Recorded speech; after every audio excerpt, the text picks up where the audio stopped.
From the Library of Congress in Washington, D.C.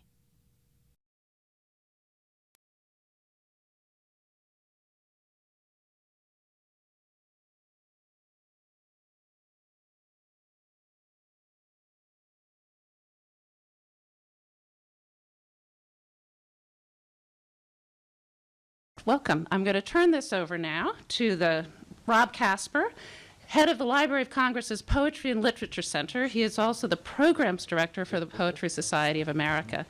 Casper has served as membership director for the Council of Literary Magazines and Presses, and 11 years ago founded the literary magazine Jubilat, which publishes the best of contemporary American poetry, or contemporary poetry. So, Rob.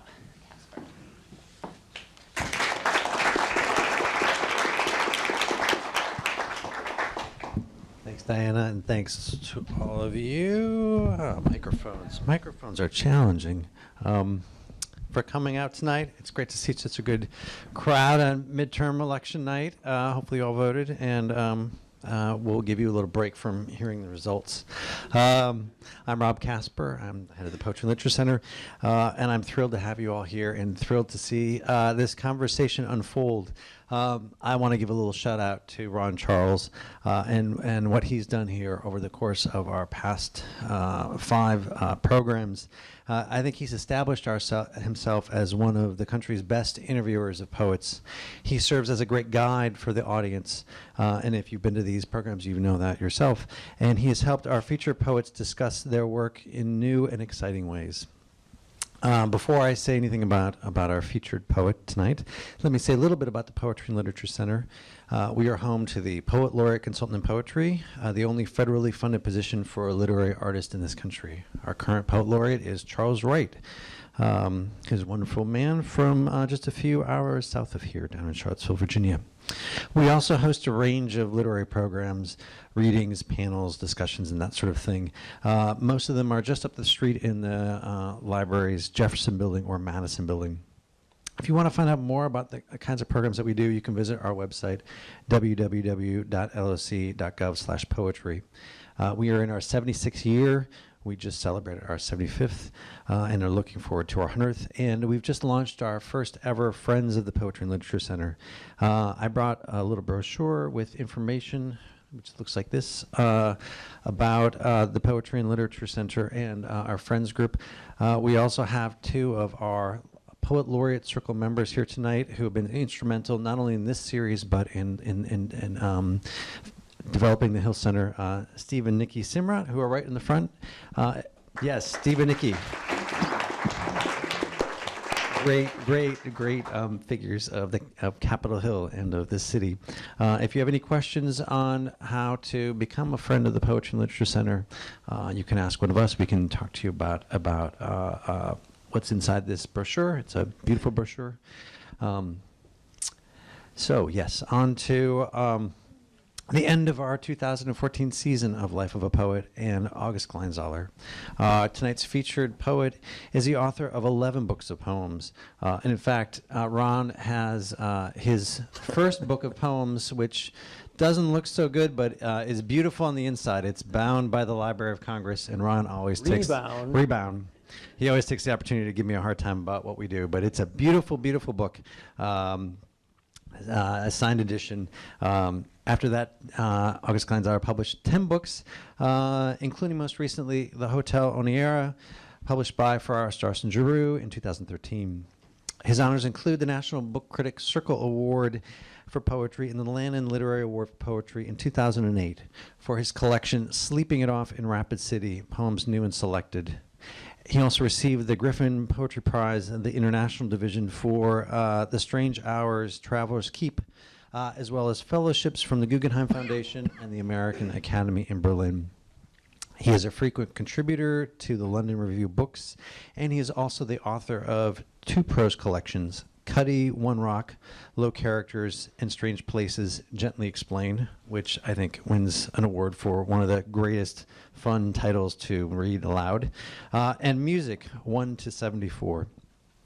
In 2005, Kleinzahler was named the first Poet Laureate of his hometown, which is Fort Lee, New Jersey.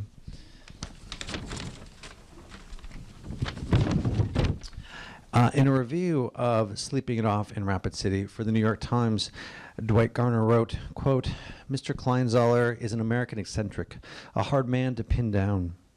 Born in New Jersey, he writes poems that have a pushy exuberance and an expert recall of that state's tougher schoolyards. And he writes with elegiac insight about life's losers, the people he calls strange rangers, the addicted, insane, or destitute. Yet for all his gruffness and love of dive bars, he is no Bukowski. Mr. Kleinzahler writes most often in a strongly accentuated free verse that is among the most articulate and alive sounds American poetry is currently making." David Wheatley, in a review of the Hotel Oniera in The Guardian, offers a punchier summary when he says, quote, "This is dream work of a tough and streetwise hue." Prepare to be wowed by this lyrical alchemy from one of America's singular voices. Please join me in welcoming August Kleinzahler.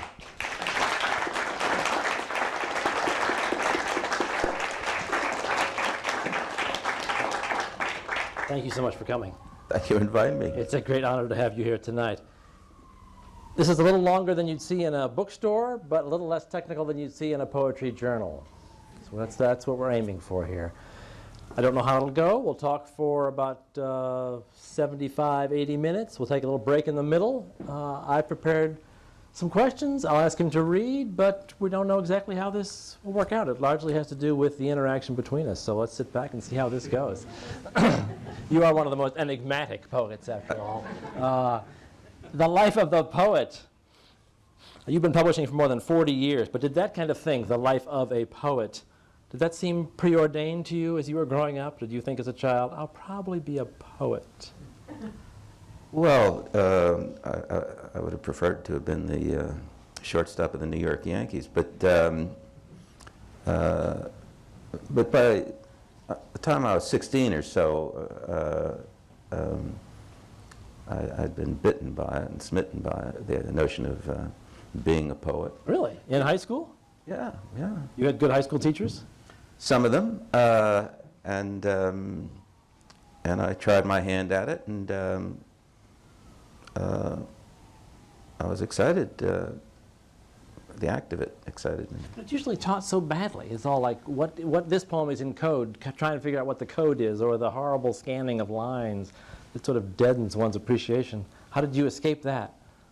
I didn't escape it, and I don't think that's a bad thing. It depends who's showing you how the lines scan and how iambic pentameter works and rhyme schemes.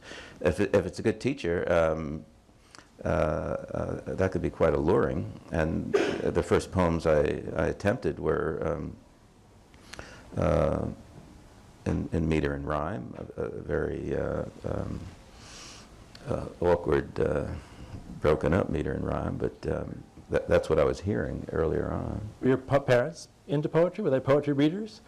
No, but they were readers. They were novel and nonfiction readers. And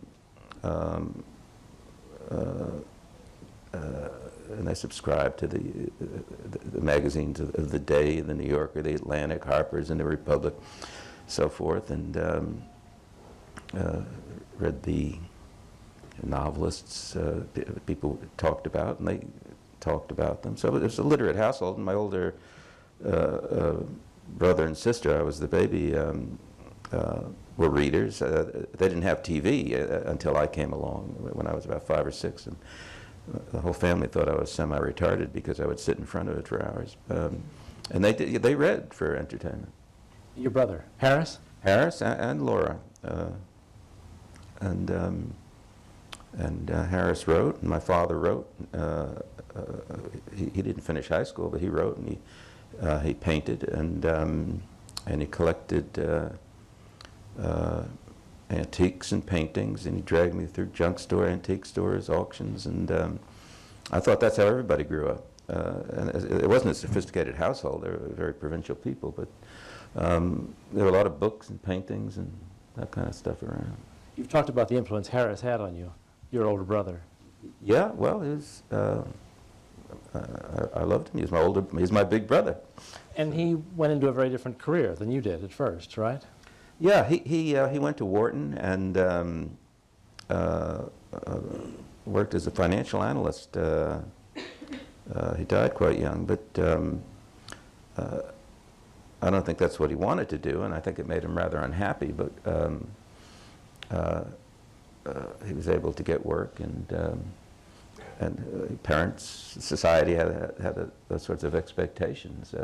You put on a shirt and tie, and you go to an Ivy League school, and you go to an office in the morning, and like that. He wasn't cut out for that, but people forget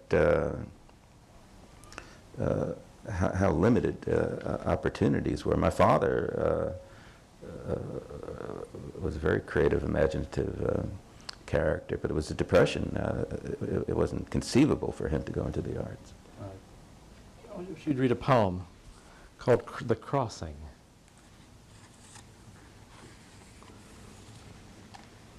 Right. Well, this is a rather emotionally loaded one. It's a dream about encountering my brother, who killed himself at the age of 26 or 27. And but I encounter him. I've encountered him those many years since in dreams, and I was close enough to waking with this dream that I was able to retain most of the backdrop and narrative and so forth. The crossing. To carry this across, then, like contraband from one country to another, the hour before dawn. The border outpost, half hidden beside a copse of laurel, quiet for the moment, the guard asleep or having headed home early before the change and shift. Senior enough to get away with such things, to slide back into bed beside his warm, sleeping wife. A lamppost, the light flickering amidst the trees, the mist still heavy. Imagine what we're spiriting across. Imagine what we're spiriting across as a large wooden tray, one with a glass cover. Perhaps like those trays filled with butterfly specimens one pulls from drawers in museums. Or better still, moths. Yes, moths, floating in the tray like pieces of fabric that, if touched, would turn to dust on one's fingers.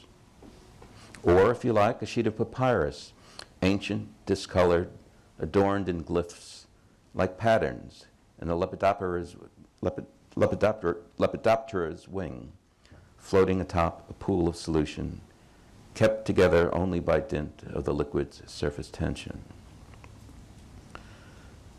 To carry you across from the shadow country, with its multitudinous stairwells, tiered rail stations, and Victorian hotel lobbies, with their raft of private alcoves off to the side, into this harshly lit arena of insensate bleeding forms. I am, as whenever we meet, overcome. The tenderness and sorrow I feel in your presence, a kind of exquisitely sweet agony, unbearable nearly. How can you pretend to be half a stranger when we are brothers? How can you stay away for many months, years on end, only for us to meet up again like this, in one of these cloakrooms or pantries? The voices, lit chandeliers, and clatter in the drawing room next door, with me beseeching you, as I always do, please, you mustn't leave, not this time. And you, eyes averted, looking cornered, confused, until you slip away once more, retreating like a wounded animal into the bush. Incredibly powerful. What's the process of taking a dream, vision, I suppose, and turning it into a crafted poem like that? The poem didn't come to you in a dream, right? The lines, Well, I was aware when I woke up, as I mentioned, it was close enough to waking where I had retained most of the injury, true, that's a Freudian slip, most of the imagery and sequencing. So I immediately, because I'd had this dream before, and it's one of the most painful recurrent dreams I have. And I wanted to trap it. And it was trappable. You know, it's a painful thing to trap, but in some ways it's cathartic.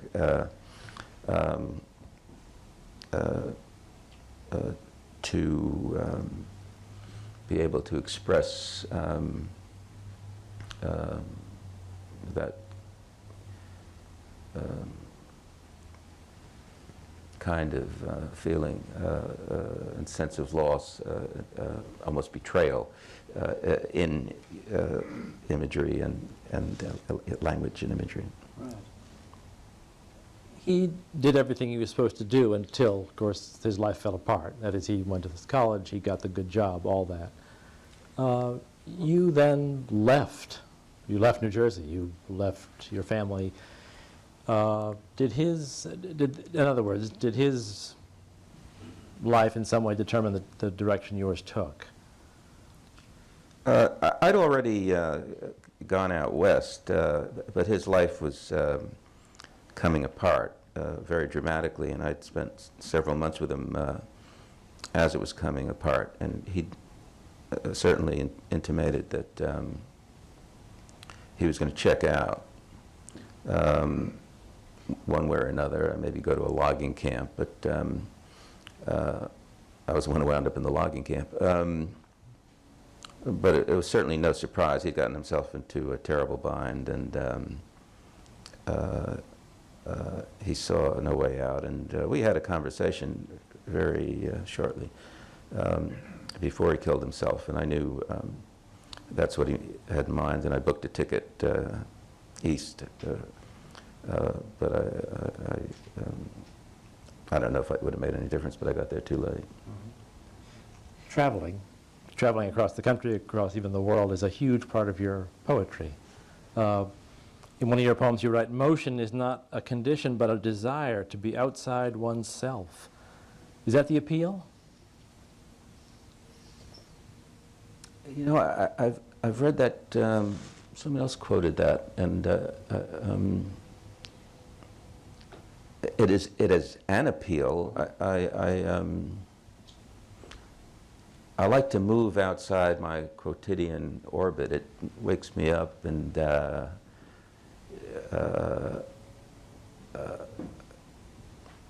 makes me feel more alive. And I also find travel is hugely educational. You encounter people and architecture and weather and that you wouldn't normally. It's very stimulating, and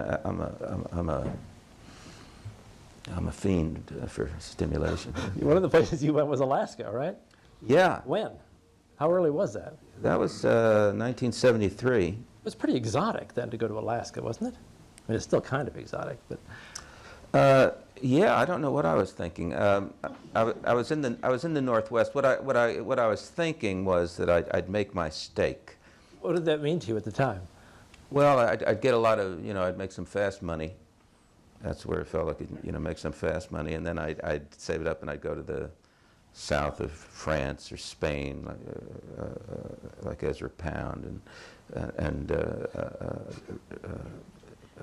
go be a poet or something like that. And how are you going to make this money in Alaska? Well, I thought I'd make it in the bush or construction or fishing or canning or whatever, but as usual with me, I wound up at the Alaska State Museum on a government wage of about, which was a large government wage by American standards, but it was about $10 an hour. But I had my own set of adventures out there, and as usual, it wasn't what I intended, but it was a very rich experience, and I met some people who remain dear to me to this day, and I was writing, and it was rich. It was a rich landscape in many ways to explore. You've written a series of poems, or you've written poems with the title of The Traveler's Tales from time to time. Right. I want to know if you'd read one of them, chapter 34. Are they sequentially numbered? It seemed to me there were some numbers missing. Yeah, I think I'm being rather playful with all Okay. of it. But at some point, if I live long enough, they'll all come together. And Right here, would you read that one? Traveler's Tales, chapter 34. Traveler's Tales, chapter 34. This is in Australia.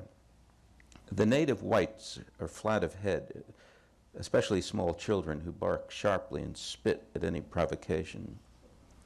The dark race wears an earthen cast, a mix of sand and ash, and look out from under their brims, wary and dazed, as if for a long time hunted.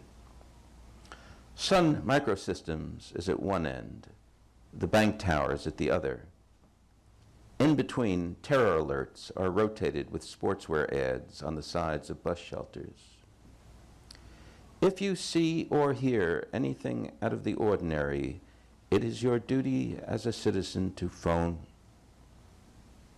One feels almost at home. And here, so very far away, another hemisphere facing on a distant ocean. A sea breeze called the doctor arrives at 6, along with the stewardesses in their red caps and gauzy veils, filling up the hotel lobby and chattering away like exotic birds. The purpley neon of the bank towers does something marvelous over the river, with the magenta of the alto cumulus clouds vibrating off one another, until the Supreme Court gardens are suffused in a light, first spectrum violet, then Moorish blue, then back again. Dubai sky, offers the famous travel writer. He is standing at my shoulder, a dark, slight, genial man. We meet in such places as this. Every few years we cross paths far away from home. Although he seems not really to have a home, except that of airports and a perpetual pre-dawn realm, lived out alone in this Asian city or that, unable to sleep, walking the streets, always in search of the red lantern, betokening the entrance to an unforeseen world. And that's Perth, Australia, and the travel writer is Pico Iyer, who you've probably heard of, who's a wonderful writer and a lovely person. What draws you back to that subject again and again? Well, you wake up on the Indian Ocean. I'm a country boy from Fort Lee, New Jersey. It gets your attention. It's different. The light's different. It's disorienting, which I like. Right. I see that again and again in your poems. Yeah. I also see this strange mix between familiar and exotic things, which sometimes pushed together in witty ways, as in this poem. That's all part of your method. Part of the method, and it's part of how I see things and who I am. I do bring myself along on these trips with my ordinariness. There are many poems about going home. I mean, as one of the ways you travel is to go home. There are a number of powerful poems about going home. Some you go home, others you think about going home, some you dream about going home. Some of them are quite lovely, some of them are desperately sad. Well, And you still go home. I don't go home. Don't? There is no home to go to. Your mother's passed away? My mother passed away a few years ago, and my sister and I sold the home, which was extremely traumatic. And I wrote a piece about that actually for the London Review of Books, and it was one of the most traumatic experiences of my life because having the house there, the family did for 60 some odd years. And I was 60-ish, I think, 61 when we sold the house. it kind of kept me rooted to some kind of emotional solidity, and when that was gone, ooh, it was weird. Really? Oh, yeah. Did you still have friends there? A few, not many. They're rather dispersed. I have a sister in Jersey close by, whom I see when I go back, and friends here and there down the shore, and in New Brunswick by Rutgers, and in the city. It's right across the river from Manhattan. Was it a particularly lovely house, or was it mostly just the experience that you associated with it? It was a brick Georgian knockoff kind of house with a slate roof and a gravel driveway. My folks bought for 17 grand in the 40s, and on a quarter acre, and a nice block on the Palisades, and it wasn't grand. It was, by modern standards, the rooms were quite small. But when I think of home, when I think of space, Bachelard would talk about poetics of space, something like that. And in my dream life, that is the space. Right. That is the primal space. That's where they took me from the hospital, and it remained. And when I come to visit, except toward the end, I'd sleep in my bedroom. In your old boy's bedroom? Yeah, the wallpaper had calmed down quite a bit, but but it was the same room with the same trees out front and that sort of thing. Yeah, I had that. I know what you mean. It Yeah. is very powerful. And you dream in that place for years, Forever. decades later. Forever. Maybe forever. Yeah, I suspect so. You know this poem well, I'm sure. It's called 1975. This is a rewrite of a poem I'd written 20 years earlier. I was going to ask you about that. Yeah. There's another poem. I can't remember the title, but I can't remember the title either, but this is better. this is better. That's why I rewrote it, because there was a poem in there. There was a better poem in there, and it's called 1975. Even the crickets are unnerving me tonight, and the smell of camphor in the warm room worse still. My woolens will outlast me. Home again from points northwest, a suitcase full of useless books and no prospects. There's a folk song that goes like that. Insipid, pathetic really, without the music. This appears to be a condition I shall not escape, a gravitational field to be suffered through all my days, like some wayward doomed alien. At least the folks are asleep, getting along in years. They shrug. A shrug means peace. The stomach knows when the clams are bad or worse. Perhaps that is truly the site for love, or where love takes root finally and sets up shop. I'd imagine something much less uncomfortable. The dirty oriole across the Hudson is New York. Jets sink into it. Here on the cliffs opposite, trees whisk themselves. The wind freshens for rain. Even George Washington, on the lam from Howe, hid out here. He ate and ran south. Ask any ghost along the Hackensack. It's late, very late, that I do know. Mother's bought new bed linen for the occasion, described on the package as duck egg blue. So clean and cool, I could be afloat on a lake. Thank you. And captures that strange sense of comfort and disappointment about being home again. How old were you? 1975. 25. And not a picture, I can tell you that. There was no one, a boy that wouldn't please any parent. You had no job, no prospects. Nothing. You dropped out of school? Well, I had done. I'd gone back to school and finished, but I was a mess. No reason to belabor that. But I'm very when I run into young people today, if I'm teaching, they're a bit younger and they're casting about them. They always encounter a very sympathetic older person. Another one here. Another one about going home here. It's quite nice. This is called Gray Light in May.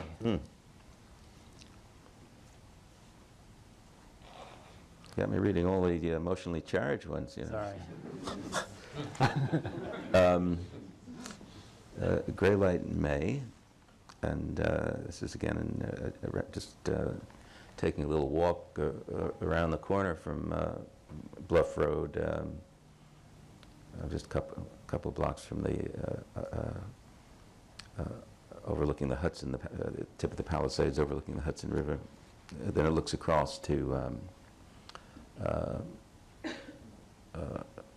Harlem, Grant's Tomb, like that, around that part of New York. The soft gray light between rains, this enveloping light under a canopy of green, oak, chestnut, maple. Last night the moon, orange and full over Manhattan's west side. Edgewater below, so sleepy. The neighborhood asleep. My family asleep. Coming back here, how many years now? And the ride in from Newark, Manhattan looming over the meadows. The beauties of travel are due to the strange hours we keep to see them, which is a quote from William Carlos Williams. The soft, windless air, away now nearly 30 years. You can smell the tidal flats below. Passenger jets silent overhead in and out of Kennedy, LaGuardia, as if gliding across the night. My heart abrim, a glass of wine spilling over, the air like wine. I am a stranger to myself. The soft gray light, the still moist air, the azaleas in these yards under the canopies of leaves, fiercely abloom in this gray light, between rains, almost stereoscopic. The broad green leaves overhead as well. Painters know it, photographers too. The smell of lilac nudging my chest like the muzzle of a dog. The manner in which this gray light wraps itself around things, saturating them, bringing up the color. So much a part of me, so much of what is dearest, I can barely stand upright under the weight of it. The song of the wood thrush reverberates through the heavy air, and around its hidden columns. Who knows the Palisades as I do? Lilac and dogwood, flowering pear blossoms, mingling, drifting in gutters. How many years, for how many years, a stranger to my own heart. And again, that's Williams, who knows the Palisades as I do, and the strange hours are both from one of my favorite poems of his called January Morning. He'd often come to the Palisades. He lived in East Rutherford, about a half hour down the road. The Palisades are quite beautiful. One of the things that makes that poem so powerful, of course, is the way you root these memories in the physical experience of the place and the way how it looks, how it smells, the smell of those lilacs, as you say, nuzzling your chest like a dog. Yeah. Yeah, it's just a Pretty great, good, huh? it's just a great line. Of course, there's other great poem about the lilacs and the memory of lilacs that we all know from Whitman. Yeah, I just think it's fantastic. Another one. It's the last one about going home that I'll make you read here. No, I enjoy it. It's not the Bluff Road one, is it? It's called The Family Album. Oh. You're picking some interesting ones. You're a sharp guy, man. This right there. Okay. Earlier poem. Family album. loneliness, huge, suddenly menacing, and no one is left here who knows me anymore. The Little League coach, his TV repair truck and stinking cigars, and Sol the butcher man, and the broken arm that fell out of the apple tree. Dead, dead or gone south to die warm. The little boy with mittens and dog posing on the stoop. He isn't me. And the young couple in polo shirts ready to pop with their firstborn, 4 pages on in short shorts and a beatnik top, showing her figure off at 16. 1955 is in an attic bookcase, spine cracked and pages falling out. Willow and plum tree, green pods from maple whirling down to the sidewalk. Only the guy at the hot dog stand since when maybe remembers me, or at least looks twice. But the smush-faced bus from New York dropping them off at night along these avenues of brick, somber as the dead child and crimes of old mayors, lets off no one I know or want to. Warm grass and dragonflies. Oh, my heart. Do you ever read an old poem and see things you really like or really don't? I should have altered a line.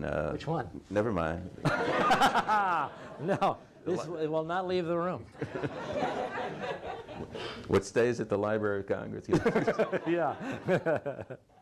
No, I wondered about that as someone who's been publishing for a long time. As you look back, do you think that really worked, or that does not work at all?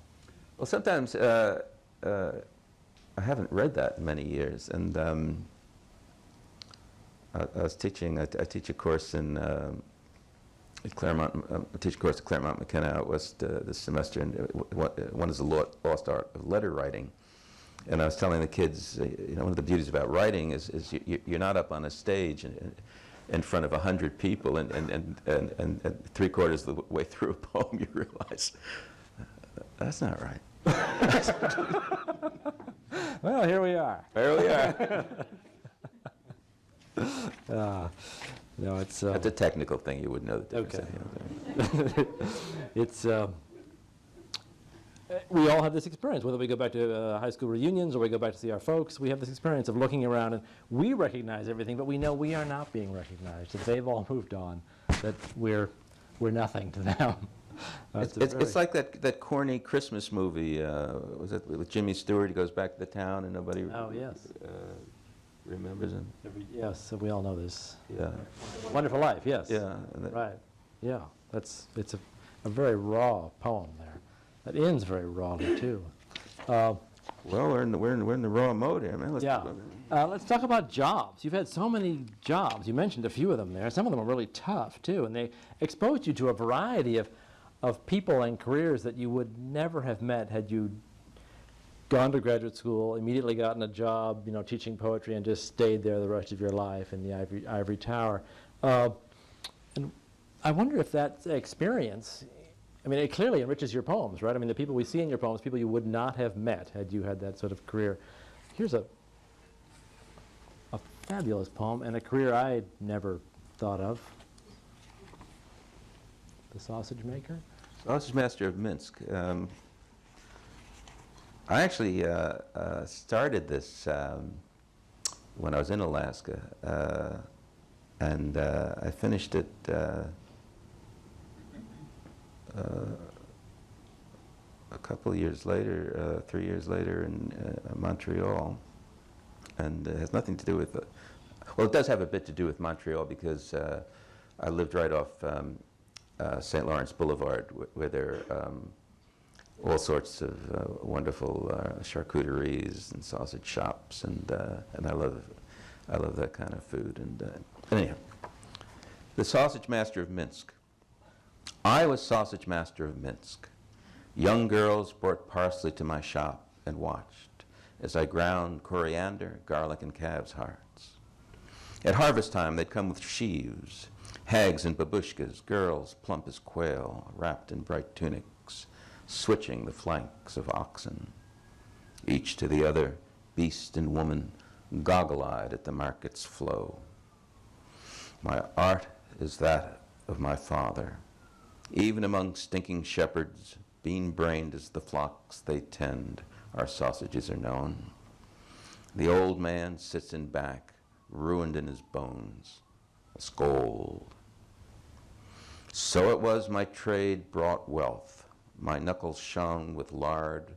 Flecks of summer savory clung to my palms. My shop was pungent with spiced meat and sweat, heat from my boiling pots, my fretful labors with casings expertly stuffed. Fat women in shawls muttered and swabbed their brows. Kopecks made a racket on my tray. But I would have none of marriage, the eldest son, no boon. Even with the shop's renown was I to my parents. Among mothers with daughters, full-bottomed, shy, I was a figure of scorn. In that season, when trade was a blur, always from the countryside there was one, half-formed, whose eyes, unlike the haggling matron's squints, roamed and sometimes found my own. And of her I would inquire. Before seed time, they always returned. Tavern men speak freely of knives, of this, of that. Call me a fool. For in spring I would vanish to the hills, and in a week return, drawn, remote, my hair mussed, interlaced with fine pubescent yarn.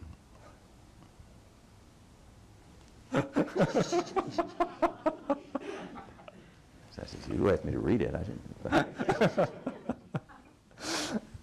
What? You know that you know that guy so well. How? It's me. The imagination is a wonderful thing. Well, I like sausages. That poem is so full of the smell and the feel and the matter of that shop.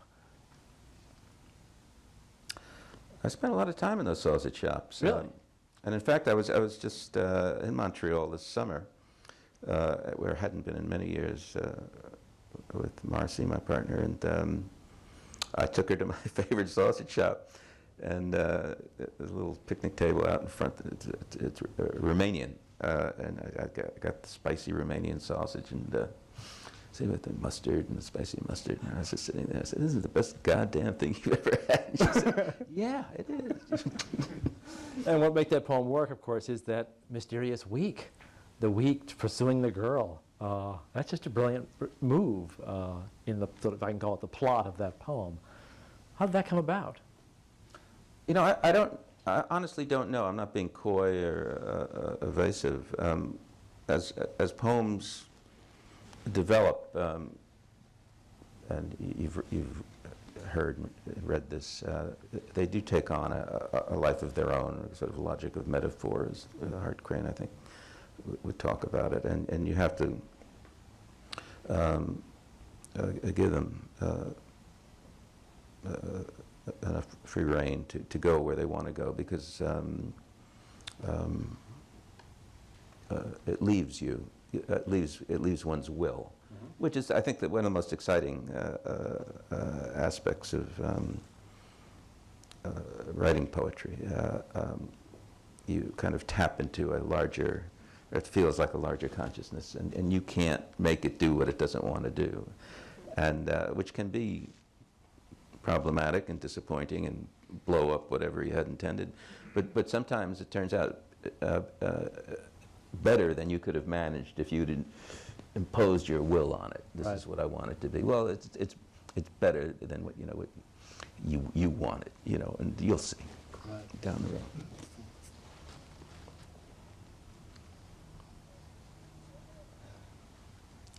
We'll talk about another weird profession here. That wasn't a profession. That was a. I've had enough weird professions. I would have liked to have. Maybe not a profession of yours. Yeah. Sports rap.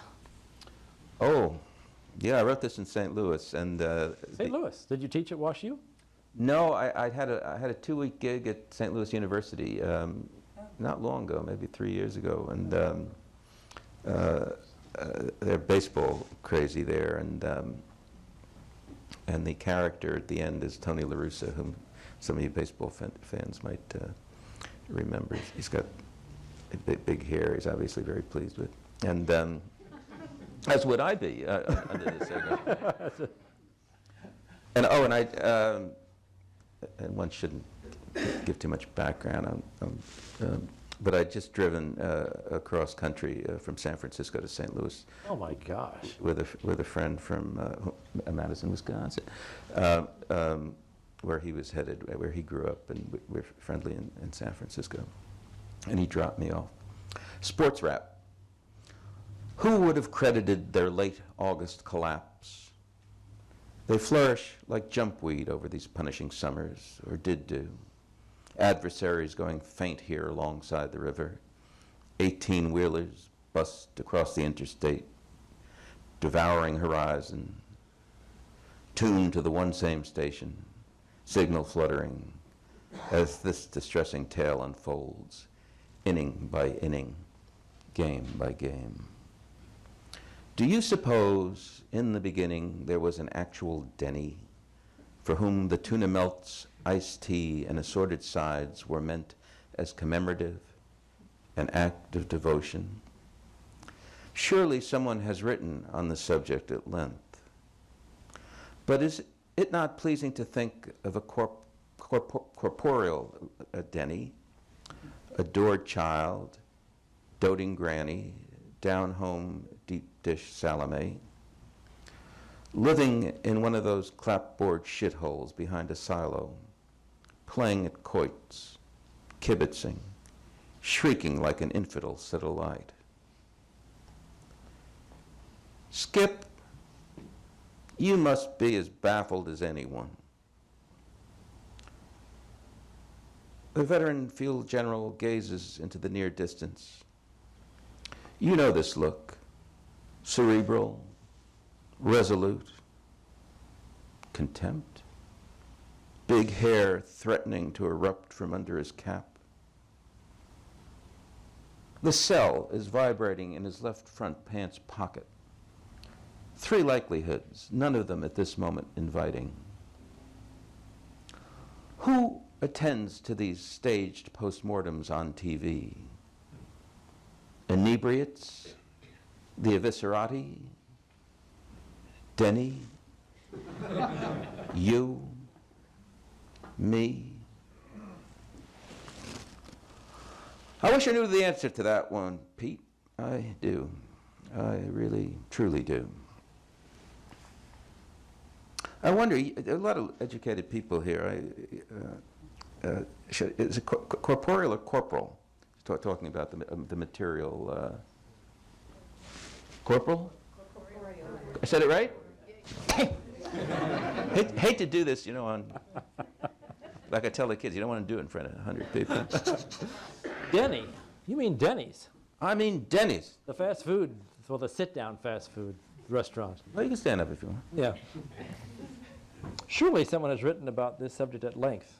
I really don't think so. Oh, I bet someone's wrote, the founding of Denny's and Stuart Onan, maybe, on the closing of Red Lobster or something like that. Why do you? I mean, why would you write a poem about a subject like that? Crossed my mind because I'd probably gone into a Denny's and we're driving across Kansas and maybe there was a Denny. Someone's mom, dog, started a restaurant. What do you call the restaurant? Well, you do call it after someone, sweetheart, a loved one, it might be some bizarre acronym, but You've spoken somewhat dismissively about academic poets and the way poetry is taught and the way poets are kept by universities. Are you recalling any of these comments now? I often speak off the cuff. misquoted perhaps. What's wrong with the workshop culture, with the way poetry is taught at expensive graduate schools and colleges? Well, one, you can't teach it. It's like teaching someone to be happy or. But it's done everywhere. People pay tons of money for this. Exactly, it's a business. It's a business worth hundreds of millions of dollars, and that's why universities do it. It has nothing to do with anything really, except it's a business, and good people come out of some of these programs. very few. Really? But in spite of the programs, people do come out the other end. I certainly discourage bright undergraduate students who have talent to avoid. You would not tell them to go? No, I would tell them to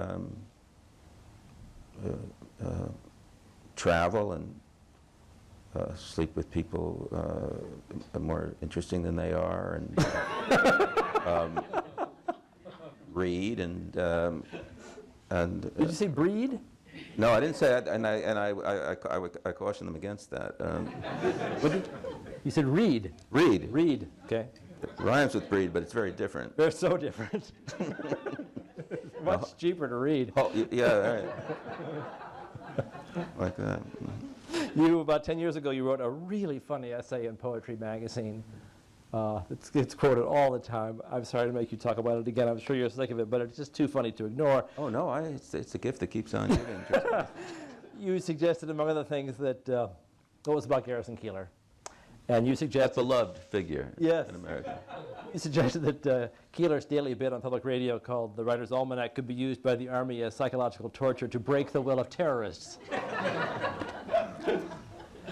But I bet most people in this room listen to that and kind of enjoy it most days and think it acquaints them with poets they hadn't heard of, or it reminds them of poets they loved, certain quaint anniversaries. What's so bad about that?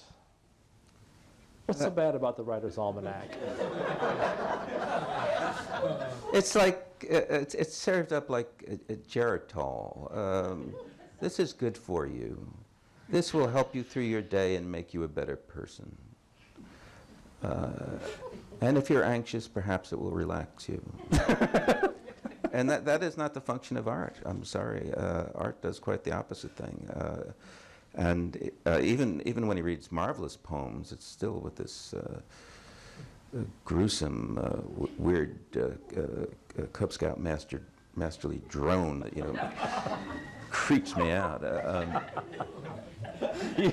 You say that as I avoid Keillor's poetry moment on the radio as I avoid sneezing, choking, roomy-eyed passengers on the streetcar. I do. That's what I do. And I just flip the dial. I listen to a lot of radio. That's my favorite medium. And sometimes I'm not paying attention, or I'm listening to the news on public radio or something, and then all of a sudden, there's Johnny, and then, and they go, yeah.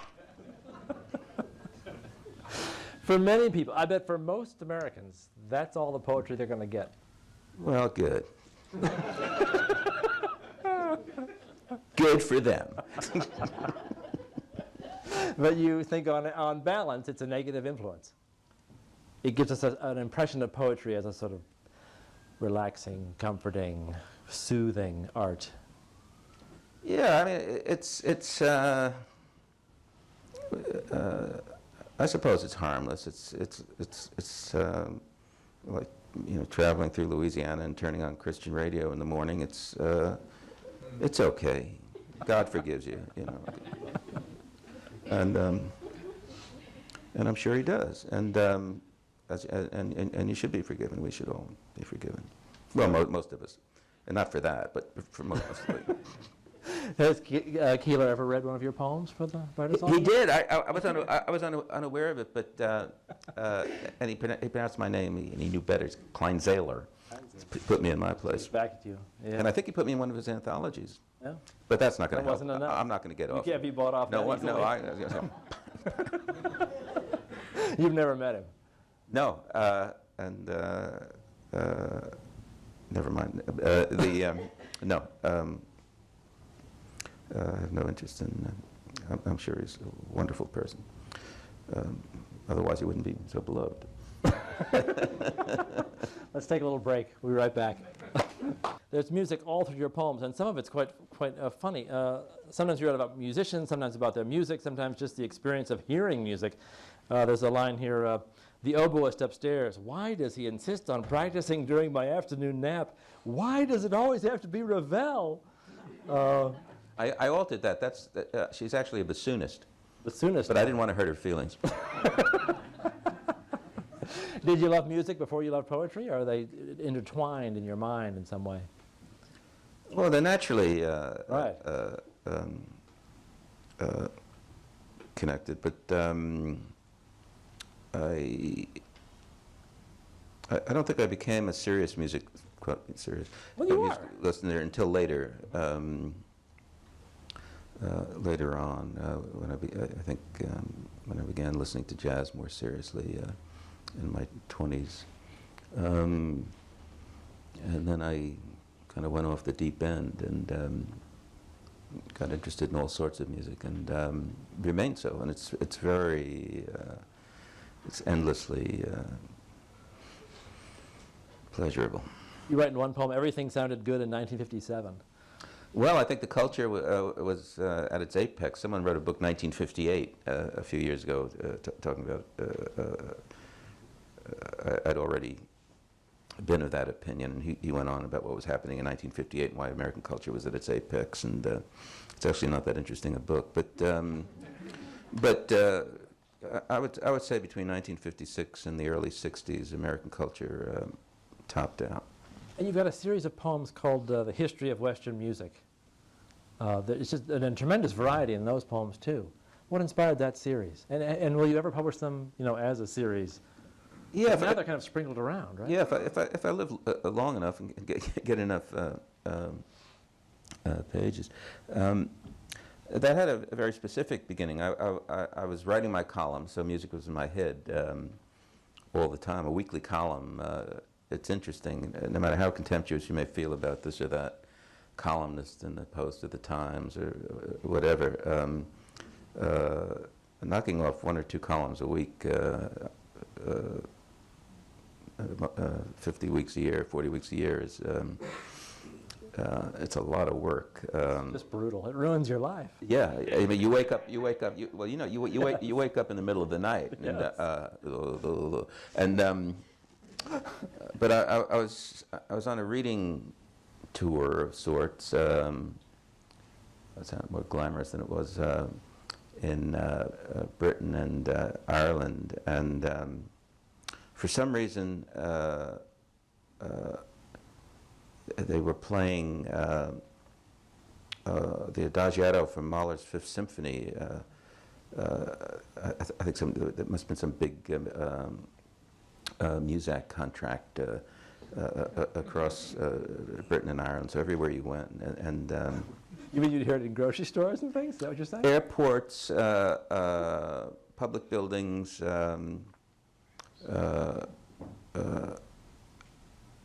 And at the same time, in Britain or in London, I think they were having Frank Sinatra Week or something, because it was, and Sinatra was every pub you walked into on television late at night. They had reruns of Tony Rome, and this or that, and so everywhere I went, it was either Mahler or Frank Sinatra. So Together again. Together again, that great old pair, and so I had to get this strange phenomenon, because I was going through these very different sorts of landscapes, some ethereal, like the one I mentioned in the mountains outside of Dublin, and less ethereal in London, and so these old fashioned textbooks, a history of Western music, a history of this and that. So I figured it's a history of Western music, and then I just assigned an arbitrary number to it. Let's hear a few of these. And continued for the next 15 years to do that. This one's not numbered. Does that mean it's the first one?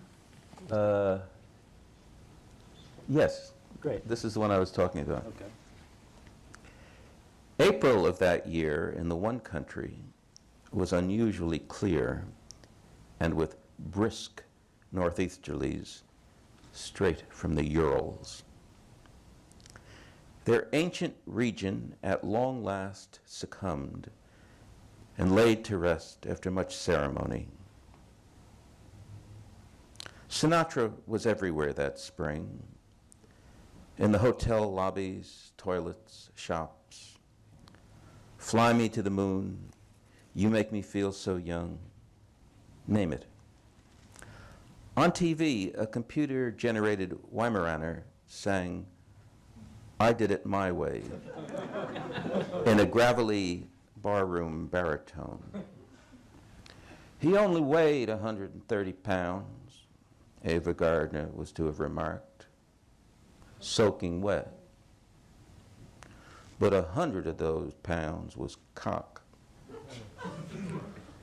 Whereas the season before, in the other country to the west, no matter into which room you walked, it would have been the heart-wrenching adagiato from Mahler's Symphony No. 5. Only a small country, it had endured a long, famously tragic history. Still, it was more than passing strange. Not halfway through your plate of mussels, the tremblingly adagiato, showering you with the debris of Gustav Mahler's tortured soul.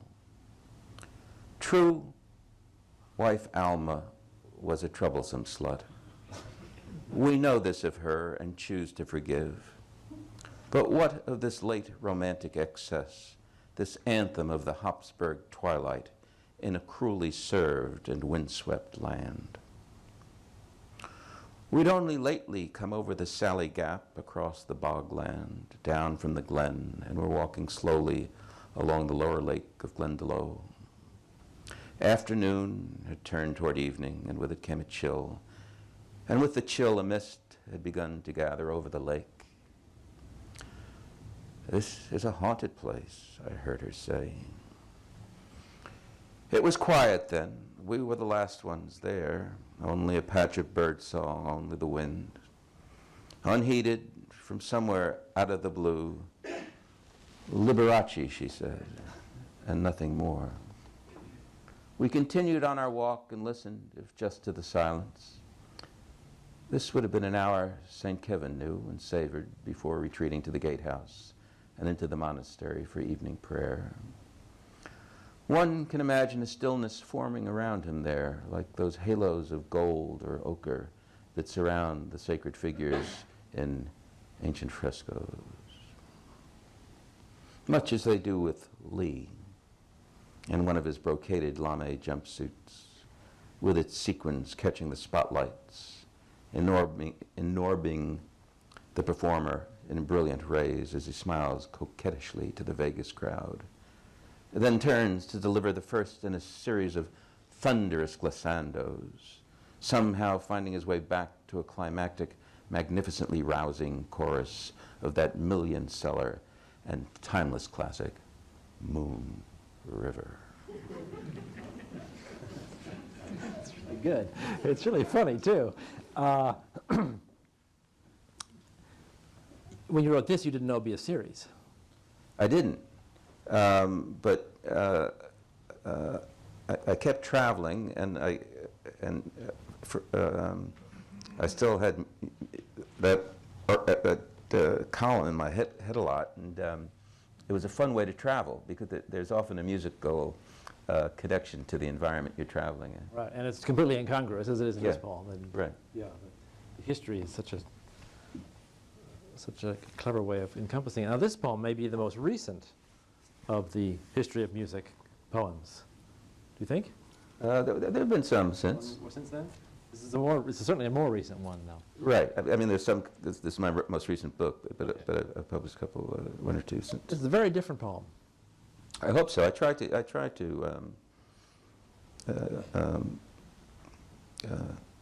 I don't like revisiting the same place particularly. Although, as you pointed out, I seem to.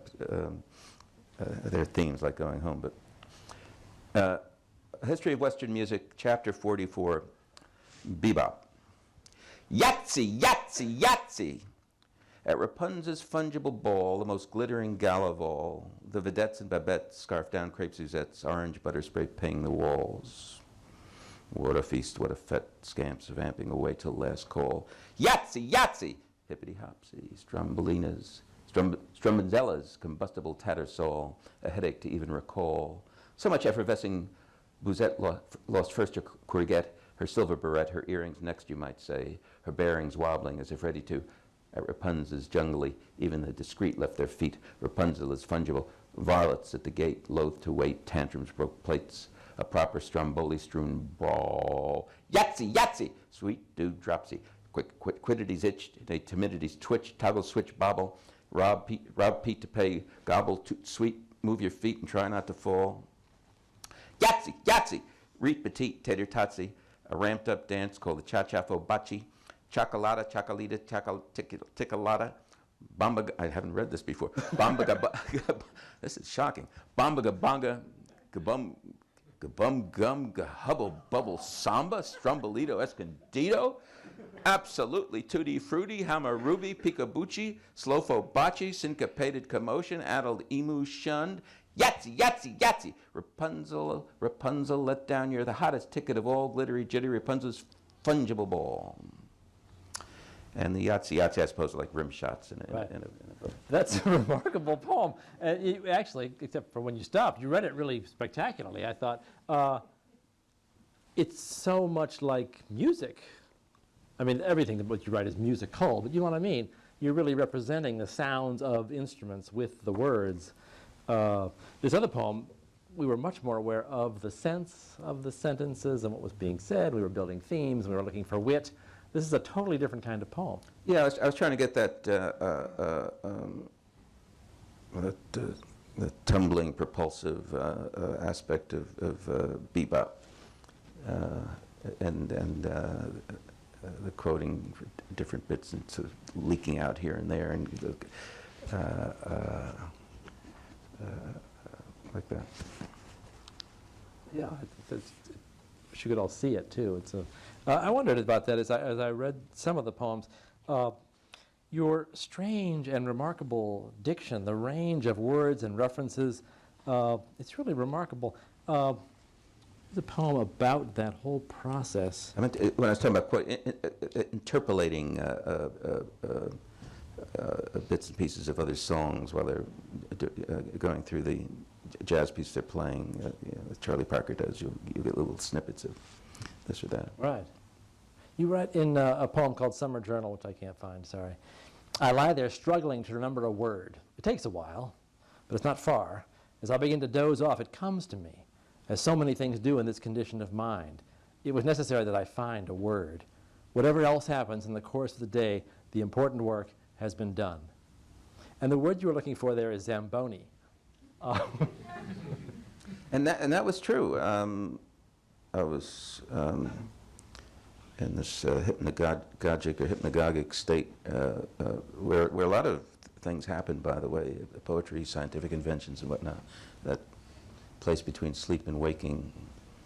And there was, I don't know if you've had this experience, but there was a word, and the word encapsulated a feeling, and although it was a nonsense, it had no connection to anything, it was a specific word. And I struggled for a while with it. You can, one tries to sort of ride this hypnagogic condition to keep it going, because you don't want to wake up and you don't want to slip awake. It's a fascinating place to tease out, I think, for an artist, for anybody really. And then I found it, this ice machine word, and was it satisfying or was it disappointing? oh, it was Wonderful. Have you had the experience, though, where you think the right word's out there, but then you find it's not, doesn't? Once and this took years to find. I don't know if you can say this in Washington D.C., but it was the 1970, and I was tripping with my brother, and we were at a friend of his house, and you know, I was very overwhelmed by the drug LSD, and this is all okay, isn't it? Yes. Okay. A long time ago. And there was this word, and I knew the word. If I knew this word, it would unlock the everything. And I literally spent years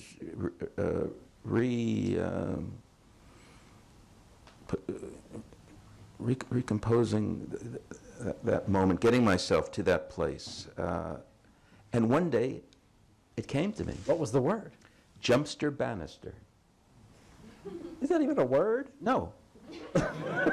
And, you know, I was tripping. And, but there was a banister, I remember, and it had nothing to do with anything, but it encapsulated all wisdom. And That had to have been a little disappointing. it was a great relief. It was like if you've had cats, you know, so you watch them with the hairballs.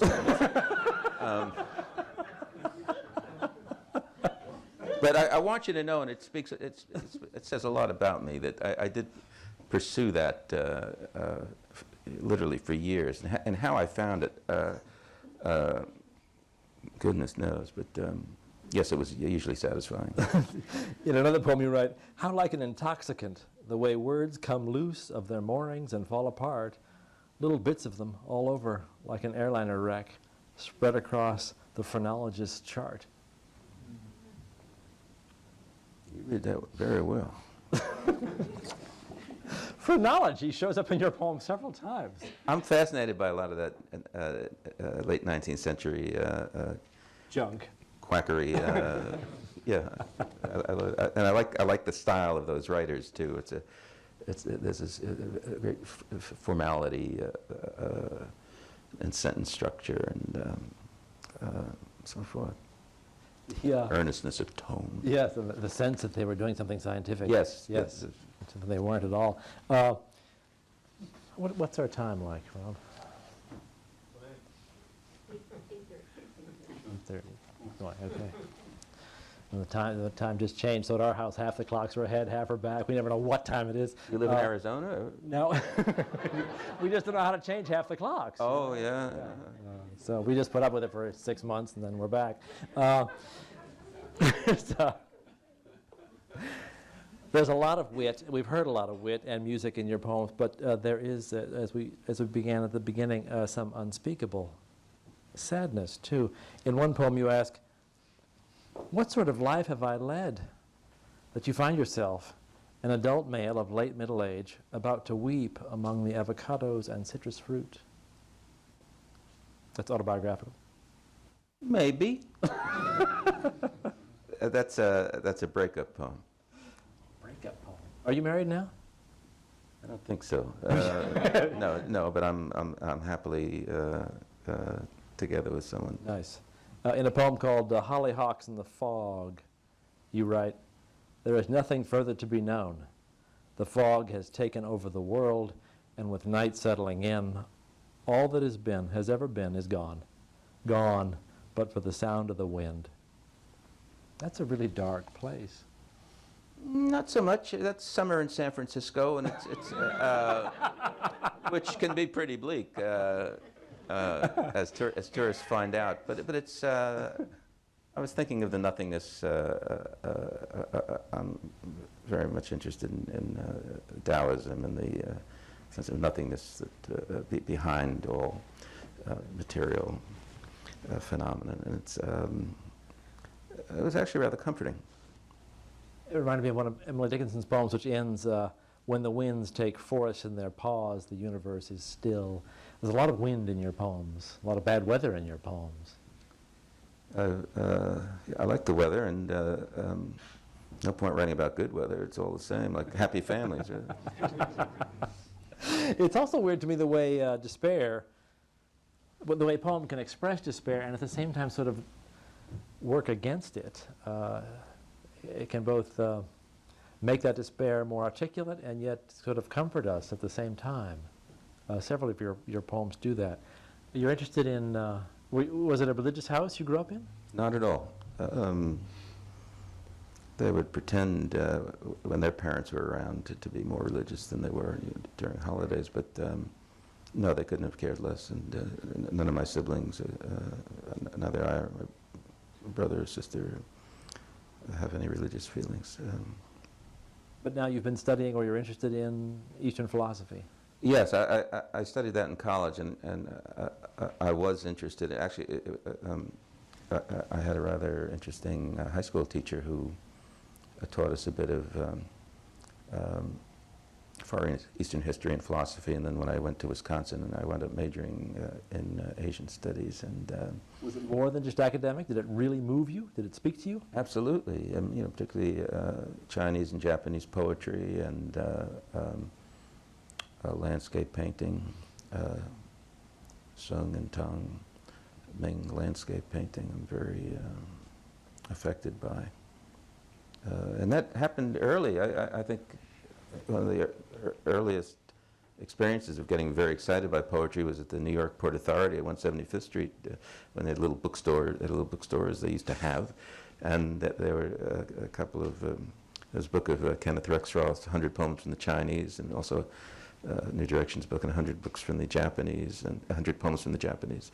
And that really fascinated me, and it has never ceased to fascinate me. You should read a poem about the afterlife. The hereafter? Yeah. I like to read this one. The hereafter. At the gates to the hereafter, a rather drab affair, might as well be a union hall in South Milwaukee, but with shackled, sweating bodies along the walls, female chiefly and not at all miserable, straining like bored sultanas at their fetters, each of them singing a separate song. A Semitic chap, the greeter, I suppose, gives me the quick once-over, and most amused he seems to be. Has me figured. Not unlike a gent I met only last week, a salesman at a stereo shop on Broadway. So, he says, nothing more. So, Buttons, says I, in a cavalier mood, and why not? Ushers me into a tiny cinema, two-seater, really quite deluxe. A great big Diet Coke in the cup holder, fizzing away. Okay, he asks. I nod and the film unrolls. A $20 million home movie it is, featuring yours truly. At the foot of the stairs with the dog, mounting Josette in a new Smyrna love nest. A fraught kitchen showdown with Mom. The suicide, car wreck, home run, you know what these things are like. The outlandish hairdos, pastel bathroom fixtures. The editing is out of this world. The whole shebang in under an hour. The air raid drill on Wednesday morning, 1957, when Tito wet his pants. There I am, beside myself with laughter, miserable little creature. The elemental slow-motion machinery of characters forcing house. Even with the fancy camera angles, jump cuts, and the rest, might as well be a chain of short features. Animal husbandry, sexual hygiene, Lisboa by night. What a lot of erections, voidings, pretzels, bouncing the ball against the stoop. She really did love you all along. These jealousies and rages of yours, like a disgusting skin condition that never entirely goes away. You, what catalogs of failure, self-deception. And then the lights come back on. Likewise, the choir's splintered polyphony with its shards of Sprechzimmer, the Ronettes, whatnot. And in the air around us, something like the odor of a freshly spent cartridge, when my minder asks brightly, how about another Coke?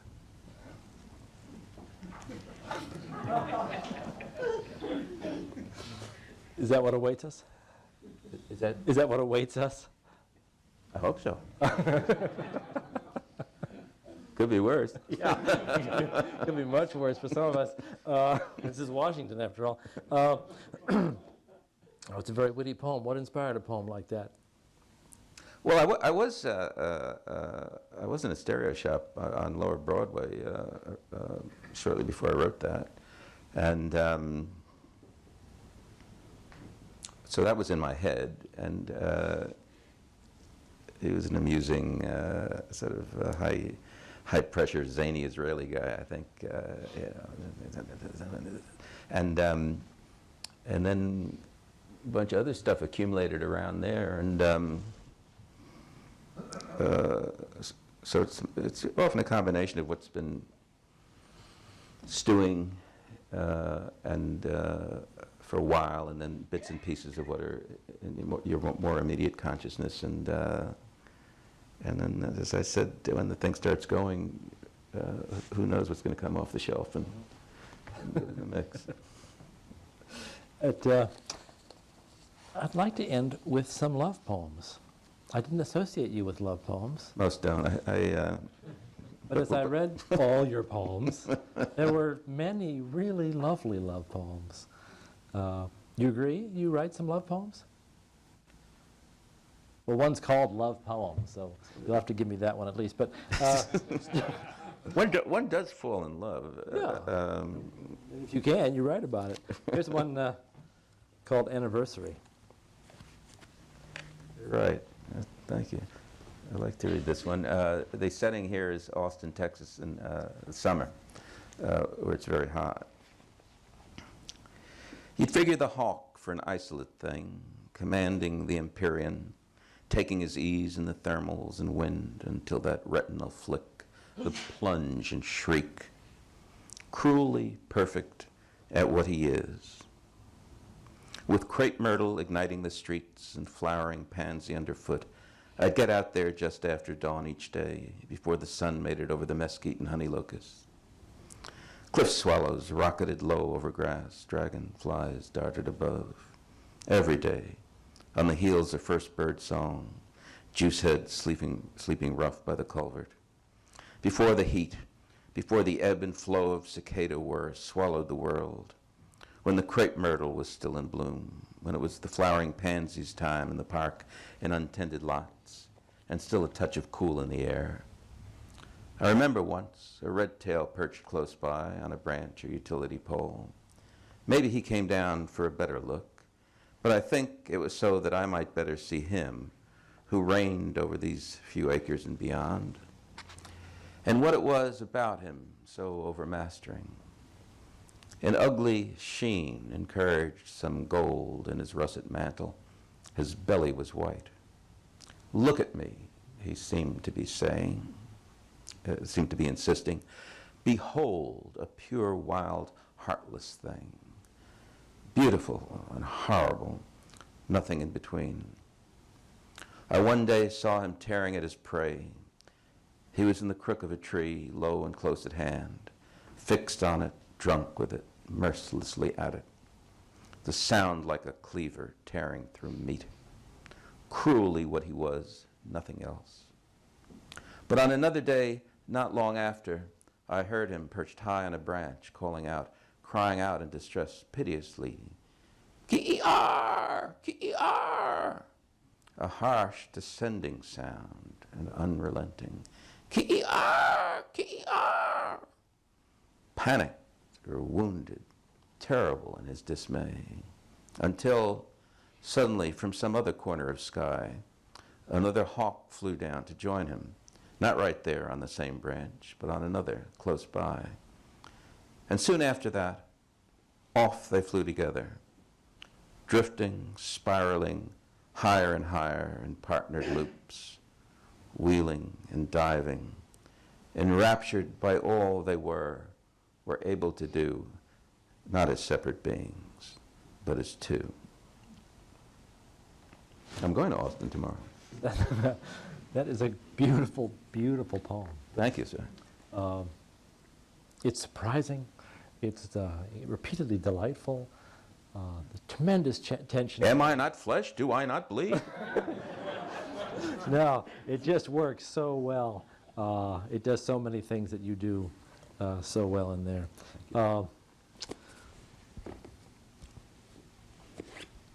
Here's one called Love Poem.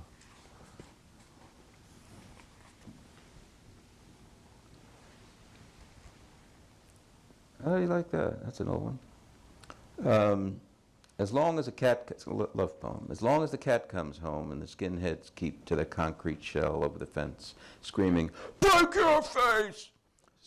Smashing empties.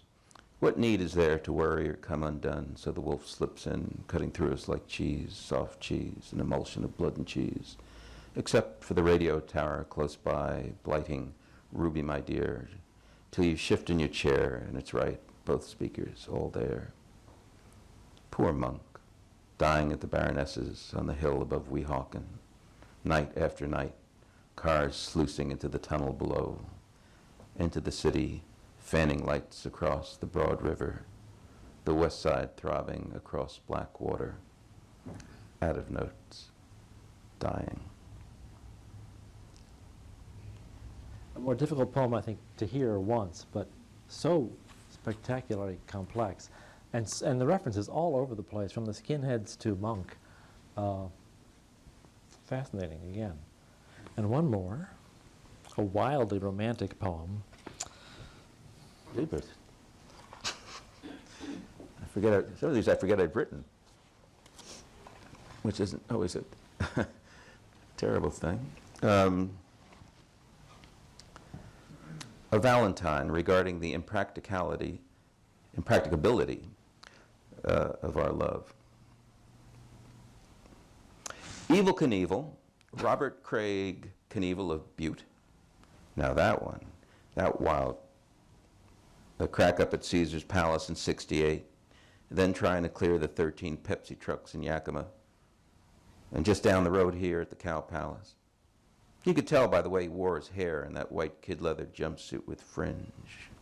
An ordinary man doesn't jump the Snake River Canyon with nothing underneath his ass but a two-wheeled, fin-stabilized X1 Sky Cycle and a 7-figure guarantee from some macher in L.A.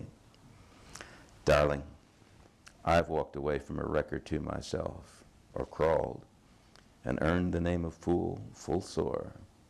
But let's take off this one last time. No net, no harness, no nothing underneath to break our fall. The animal spirits that from pure blood arise are what get us aloft, and the fuel by which we fly. So hold on, baby, we're lifting off. Don't look down, your head will swim, and don't let go. Once in the air, we're on our own. They'll all be watching, assembled below. Come on, love, let's give the punters a show. Was this given to someone as a Valentine? Yeah, and that went up in flames too. That's kind of where I was going with this. Yeah, I mean, who compares his relationship to Evel Knievel? Well, You should have known. if you live with yourself that long, you start comparing yourself to Evel Knievel. All three of those poems do something which I think is so remarkable. In this tremendous range in the poem about the hawks, it begins with such violence, the tearing apart of this other smaller bird, a rodent, I suppose, and then it ends with this beautiful image of them flying off together. The other one has the skinheads, and this poem, Evel Knievel. But then there's a line from Paradise Lost dropped in there too. That's an enormous range. Well, I always tell people it wasn't unusual for me when I'm in New York. It wasn't unusual to go from the Museum of Modern Art to a tavern with the fellows, with their baseball caps turned backwards watching the Yankee game. It's just I move in and out of these different environments, and I don't naturally, and I enjoy drawing from all different sorts of around what I've read, what I've seen, whatever. Right. It's all there. It makes reading the poems exciting and demanding too. Well, good. I'm sorry about the demanding. No, Garrison. Garrison has issues with demanding, but I'm glad about that. I don't mean that as a criticism. No, I know you. I'm just joshing. I'm going to close with a quote from one of your own poems. I mean, how good is this, really? I mean, really, seriously, how good is this? That's you. Thank you very much. Thank you very much.